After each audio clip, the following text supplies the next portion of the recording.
Hi everyone, Questions with Krista. So glad to have you. So I've got one question and there's no name on it, but the question is, I've been compiling a database of leads. Should I run ads to them or should I actually first separate them out? And here's the deal. You should do both. You should do campaigns to all of your leads. Take your leads, upload them into Facebook to the Ads Manager account. So that way that Facebook makes sure that those people, those email addresses actually see your stuff. But you also want to put your leads into groups, meaning are they a buyer? Are they a seller? Are they a first-time buyer? Are they moving up? Are they moving down? Are they interested in a certain niche market? Because the more content that you give people directly that relate to them, the more they're going to want to listen and watch. So you'll have a much better time converting leads and having them continue to click through and watch your stuff if you're producing content that's relevant to what stage they're at in the buying, selling, or refinance process. Think about it.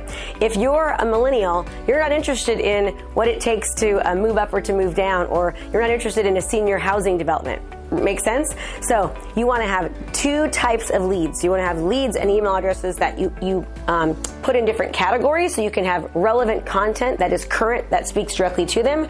And you also want to have general information like market updates and what's happening in your community and your city that goes out to everyone.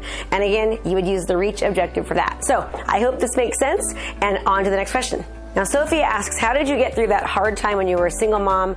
I'm recently going through a divorce and I've got a son that's very difficult. So here's the thing, Sophia, it was hard, right? So no one knew on the inside that I was crushed and upset and my family was destroyed. They didn't know on the inside I was at home crying and feeling sad and feeling lonely and feeling miserable and feeling like, was she prettier? And all those questions go through your mind, right? You think like, what did I do wrong? Could I have changed?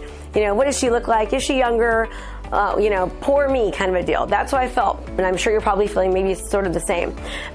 So it wasn't an easy time, but I knew that I had to kind of show up to the world and be happy and be as confident as I could, because people are attracted to confidence. People are attracted to happiness, right? And people weren't going to want to work with me if I was sitting there wallowing in my pity party. And I was at home alone at night. Sometimes I had too much wine that night because I was sad, or I would sleep in because I felt a little depressed, or I had trouble getting out of bed. Right? Those were those days. But I just kept remembering, focus on my daughters, focus on the outcome, focus on what I want, and I would just get up every day, put a smile on. I also did weird things like look in the mirror and say, you're beautiful, you're smart, you're great, you're happy, you're confident. And I would read what I called my manifesto on a daily basis to remind myself of who I was. You're going to get through this, Sophia. I promise that you are. We're all going through something, whether it's a divorce or whether it's maybe an unhappy marriage that we need to work on, or maybe work is difficult, maybe you're ill, or your kids are just being a pain, or maybe your kids went away and you're sad. We all have challenges. We all go through things, but it's how we deal with those things that actually ends up making all the difference. If you look at those top producers in your area, if you look at those lenders and those agents or those other professionals who are in your same profession and they're doing really, really well, I guarantee you they have the exact same problems that you do. They are no different at all, but they deal with their problems differently, right? They attack life. They don't wallow in what's going on. It's really easy for people to really focus on all the things that are going wrong. And sometimes people, I think, like to do that. They like to sort of, be miserable. But I say, focus on what's going right. The best way that you can get over this is to focus on what's going right and ask yourself a question. Were you in love with him, or were you in love with the idea of being married, right? Like, I asked myself that question. I realized, oh my gosh, I was in love with the idea of a happy family and a happy marriage. But I didn't have a happy marriage or a happy family at that time. I remember one time my daughter, she was little, she was probably around 4, and she looked up to me. We were sitting in the garage door was open and my ex-husband had left, or he was my husband at the time. And she says, Mommy, why is Daddy nice to everyone else, but he's so mean to you? And I remember thinking like, oh my God, I am teaching my children, like, this is how you're supposed to be treated, right?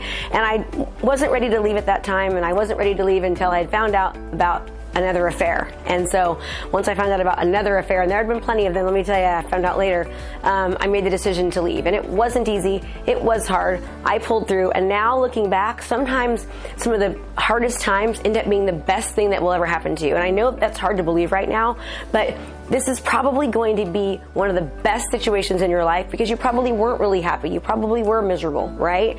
And so now you can actually believe in having a happy marriage. I am so happily married. In fact, yesterday was my birthday. My husband bought me this beautiful bracelet. He surprised me, and I never ever would have dreamed of having a husband that would buy me something nice like that back then because I thought my life was ending, when really it was just the beginning.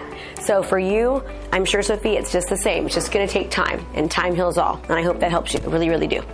So Gail Fullerton asks, how can I get more clientele without being a sales vulture to my sphere of influence and without having to do open houses? Well, I don't like doing open houses either. And as you know, only 3% of houses actually sell with open houses. So they're really, really ineffective. You meet neighbors, which is great. You maybe meet some looky-loos, maybe some first-time buyers, but they're usually not really qualified in that price range. And who wants to work every single Saturday and Sunday? I would much rather be cuddling at home with my husband, snuggling, and making my kids donuts, right? That to me is a great Saturday morning. So how do you do it? You do it by being the community market leader, by being the go-to expert, anything community or real estate or loan related in your area. When people think real estate, loans, community, they need to think you. Now, how do you do that? You get that by showing up as the authority figure. Now, let me explain something. Many of you who are watching this, you may be experts, or you may not be experts, and that's okay too. Because if you're not an expert, as long as you give information and value and you serve people, you over-deliver, you give them all the information about their community, about lending, about buying a house, about selling a house, about getting a loan, interest rates, what's the market doing? Is it going up? Is it going down? Absorption rates, I can go on and on. As long as you give them information and value, you will start showing up as the authority figure. That's the trick.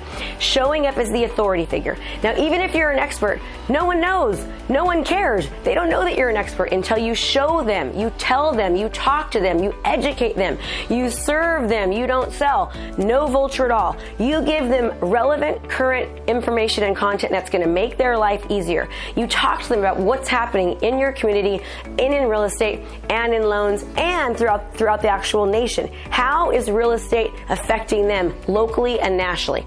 Be that go-to trusted advisor, and if you can do that, and you do it often enough, and you're consistent about it, and you'll show up as the authority figure. Why are you watching this video?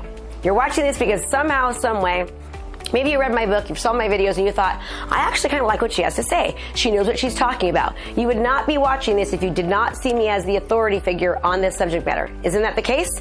That's what you need to start doing. Show up as the authority figure in your area.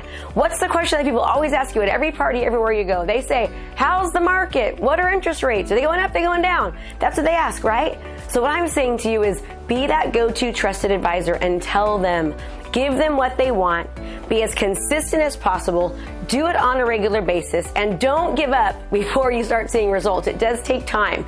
You don't become the authority figure overnight, but once you do, people are going to start coming to you. You're not going to feel like a sleazy salesperson that's a vulture trying to get everyone's business. Your phone is going to start ringing, and it's going to get easier and easier to close more deals. I hope that was helpful. As always, make it a great home selling and buying day. When you do what you love, people love what you do. And do me a favor, like, comment, and subscribe to my channel, and be sure to share this with anyone who you know that might be interested in learning new 21st century digital marketing strategies to stand out amongst the crowd. And as always, see you soon. Thanks for watching. Hey there, I have a brand new podcast called Fired Up with Krista Mashore, where I bring my high energy right to your ears. This podcast is available on all your favorite podcast platforms. So do me a favor, go subscribe and leave a review. All this information is free, and I cannot wait to teach you everything I know. Thanks so much for watching my video.